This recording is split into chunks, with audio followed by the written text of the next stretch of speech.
बांग्लादेश में तख्ता पलट हुए 15 दिन हो चुके हैं। अंतरिम सरकार भी बन चुकी है। उसके मुखिया मोहम्मद यूनुस ने एक हफ्ता पहले हिंदू समुदाय से मुलाकात की थी और भरोसा दिलाया था कि सताए जा रहे हिंदुओं की सुरक्षा बढ़ाई जाएगी, उन्हें सुरक्षा मुहैया करवाई जाएगी। लेकिन देखिए, एक हफ्ते से ज्यादा का वक्त बीत चुका। जो भरोसा उन्होंने दिया उस पर क्लियर एक्शन नजर नहीं आ रहा है। जबकि बांग्लादेश से बड़ी खबर आपको बता दें, जो वहां पर हालात है उसके बारे में जानकारी दें तो हिंसा के बाद अब हिंदुओं को नौकरियों से इस्तीफा देने का दबाव बनाया जा रहा है, उन्हें धमकाया जा रहा है। पहले देश छोड़ने के लिए उनको कहा जा रहा था और अब खबर यह है कि उन्हें कहा जा रहा है कि आप नौकरियां छोड़िए, नौकरियों से इस्तीफा दीजिए।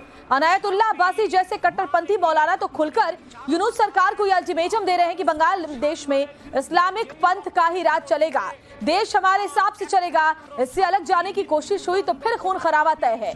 चौंकाने वाली बात यह है कि बांग्लादेश की मीडिया से हिंदू हिंसा की खबरें अचानक गायब हो गई हैं, लेकिन वहां का हिंदू समाज यूनुस सरकार के इस दावे पर खुलकर नहीं बोल रहा। सवाल कई सारे उठ रहे हैं कि क्या कट्टरपंथियों के तेवर के आगे बांग्लादेश की अंतरिम सरकार और मीडिया भी चुप है? क्या कट्टरपंथियों का स्लीपर सेल हिंदुओं को अंदर खाने निशाना बनाने में लगा हुआ है? ये 3 तस्वीरें हम आपको दिखा रहे हैं और आज इसी मुद्दे पर चर्चा भी करेंगे। खास मेहमानों का पैनल हमारे साथ जुड़ेगा, लेकिन आपको आगे बढ़ने से पहले सुना देते हैं बांग्लादेश के कट्टरपंथी मौलाना अनायतुल्लाह अब्बासी ने किस तरह यूनुस सरकार को धमकाया है। भारतीय आधिपत्यवाদের বিরুদ্ধে মোদি বিরোধী ভাস্কর্য বিরোধী আন্দোলনে বাংলাদেশের ইমানদাররা ইসলামপন্থীরা জীবন দিয়েছে। সেই ক্ষোভ বিস্ফোরণের আকারে বহিঃপ্রকাশ ঘটেছে ছাত্র আন্দোলনের মাধ্যমে। ভারতীয় আধিপত্যবাদ থেকে বাংলাদেশ মুক্ত হয়েছে, হাসিনার বিদায়ের মাধ্যমে দেশ একটি আযাব মুক্ত হয়েছে। মার্কিন আগ্রাসনের আযাব যেন বাংলাদেশে না আসে। ইউনুস সাহেবকে বলে দিচ্ছি, আলেম ওলামা পীর মাশায়েখদের সিদ্ধান্তের বাইরে যুক্তরাষ্ট্রের কোনো এজেন্ডা বাংলাদেশে বাস্তবায়ন করতে দেওয়া হবে না। সেজন্য প্রয়োজনে আরেকবার বাংলাদেশের মুসলমান রক্ত দিতে বাধ্য হবে। तो सुना आपने मौलाना अनायतुल्लाह अब्बासी किस अंदाज में बांग्लादेश की अंतरिम सरकार को धमका रहे हैं। सवाल यह है कि मौलाना अनायतुल्लाह अंतरिम सरकार से क्या चाह रहा है। इन चर्चाओं के बीच बांग्लादेश से जो बड़ी खबर है आपको बताते हैं। बांग्लादेश में ईस्ट निंदा कानून की सुगबुगाहट भी तेज हो चली है। दरअसल यूनुस सरकार पर कट्टरपंथी दबाव बना रहे हैं, हिंदू अल्पसंख्यकों को निशाना बनाने के लिए एक नए हथियार को लाने की तैयारी में है। 2013 में दिए गए चार्टर को लागू करवाना चाहते हैं कट्टरपंथी।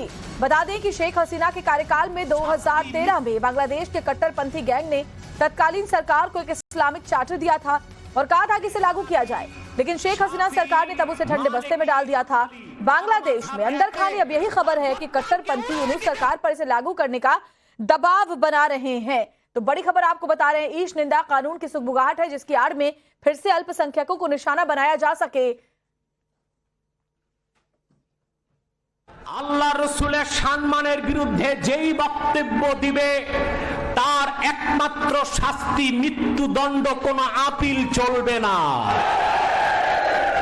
এই ক্ষেত্রে হানাফি, শাফি, মালিকি, হাম্বলি চার মাযহাব একে, তার গর্দানকে উড়িয়ে দিতে হবে। তওবা করলে তার তওবা কবুল করা হবে না, তার একমাত্র শাস্তি মৃত্যুদণ্ড। আল্লাহ রাসূলের সম্মানের বিরুদ্ধে যেই বক্তব্য দিবে তার একমাত্র শাস্তি মৃত্যুদণ্ড, কোনো আপিল চলবে না। देखिए, बांग्लादेश में तख्ता पलट हुए 15 दिन हो चुके हैं। अंतरिम सरकार भी बन चुकी है। उसके मुखिया मोहम्मद यूनुस ने एक हफ्ता पहले हिंदू समुदाय से मुलाकात की थी और भरोसा दिलाया था कि सताए जा रहे हिंदुओं की सुरक्षा बढ़ाई जाएगी, उन्हें सुरक्षा मुहैया करवाई जाएगी। लेकिन देखिए, एक हफ्ते से ज्यादा का वक्त बीत चुका। जो भरोसा उन्होंने दिया उस पर क्लियर एक्शन नजर नहीं आ रहा है। जबकि बांग्लादेश से बड़ी खबर आपको बता दें, जो वहां पर हालात है उसके बारे में जानकारी दें तो हिंसा के बाद अब हिंदुओं को नौकरियों से इस्तीफा देने का दबाव बनाया जा रहा है, उन्हें धमकाया जा रहा है। पहले देश छोड़ने के लिए उनको कहा जा रहा था और अब खबर यह है कि उन्हें कहा जा रहा है कि आप नौकरियां छोड़िए, नौकरियों से इस्तीफा दीजिए। अनायतुल्लाह अब्बासी जैसे कट्टरपंथी मौलाना तो खुलकर यूनुस सरकार को यह अल्टीमेटम दे रहे हैं कि बांग्लादेश में इस्लामिक पंथ का ही राज चलेगा, देश हमारे हिसाब से चलेगा। इससे अलग जाने की कोशिश हुई तो फिर खून खराबा तय है। चौंकाने वाली बात यह है कि बांग्लादेश की मीडिया से हिंदू हिंसा की खबरें अचानक गायब हो गई हैं, लेकिन वहां का हिंदू समाज यूनूस सरकार के इस दावे पर खुलकर नहीं बोल रहा। सवाल कई सारे उठ रहे हैं कि क्या कट्टरपंथियों के तेवर के आगे बांग्लादेश की अंतरिम सरकार और मीडिया भी चुप है? क्या कट्टरपंथियों का स्लीपर सेल हिंदुओं को अंदर खाने निशाना बनाने में लगा हुआ है? ये 3 तस्वीरें हम आपको दिखा रहे हैं और आज इसी मुद्दे पर चर्चा भी करेंगे। खास मेहमानों का पैनल हमारे साथ जुड़ेगा, लेकिन आपको आगे बढ़ने से पहले सुना देते हैं बांग्लादेश के कट्टरपंथी मौलाना अनायतुल्लाह अब्बासी ने किस तरह यूनूस सरकार को धमकाया है। ভারতীয় আধিপত্যবাদের বিরুদ্ধে মোদি বিরোধী ভাস্কর্য বিরোধী আন্দোলনে বাংলাদেশের ইমানদাররা ইসলামপন্থীরা জীবন দিয়েছে। সেই ক্ষোভ বিস্ফোরণের আকারে বহিঃপ্রকাশ ঘটেছে ছাত্র আন্দোলনের মাধ্যমে। ভারতীয় আধিপত্যবাদ থেকে বাংলাদেশ মুক্ত হয়েছে, হাসিনার বিদায়ের মাধ্যমে দেশ একটি আযাব মুক্ত হয়েছে। মার্কিন আগ্রাসনের আযাব যেন বাংলাদেশে না আসে। ইউনূস সাহেবকে বলে দিচ্ছি, আলেম ওলামা পীর মাশায়েখদের সিদ্ধান্তের বাইরে যুক্তরাষ্ট্রের কোনো এজেন্ডা বাংলাদেশে বাস্তবায়ন করতে দেওয়া হবে না।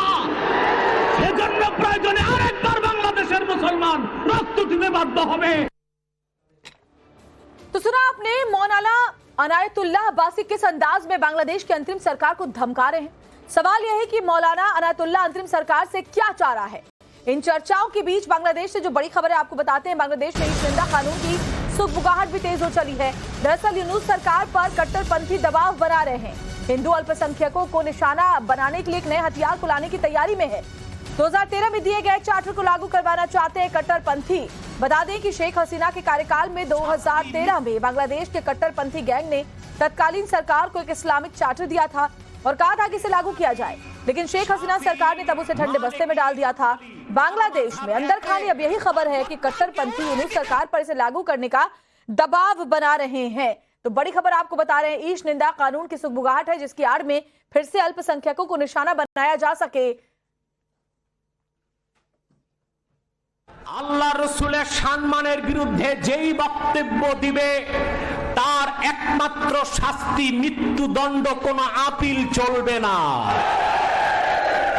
এই ক্ষেত্রে হানাফি, শাফি, মালিকি, হাম্বলি চার মাযহাব একে তার গর্দানকে উড়িয়ে দিতে হবে। তওবা করলে তার তওবা কবুল করা হবে না, তার একমাত্র শাস্তি মৃত্যুদণ্ড। আল্লাহ রাসূলের সম্মানের বিরুদ্ধে যেই বক্তব্য দিবে তার একমাত্র শাস্তি মৃত্যুদণ্ড, কোনো আপিল চলবে না। और खास मेहमान আধিপত্যবাদের মোদি বিরোধী হয়েছে।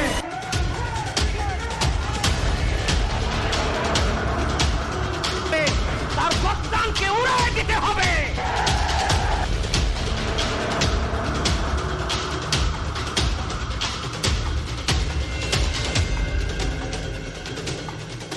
তো ভারত কেন দাদাগিরি করবে? আমার বাংলাদেশের মুসলমান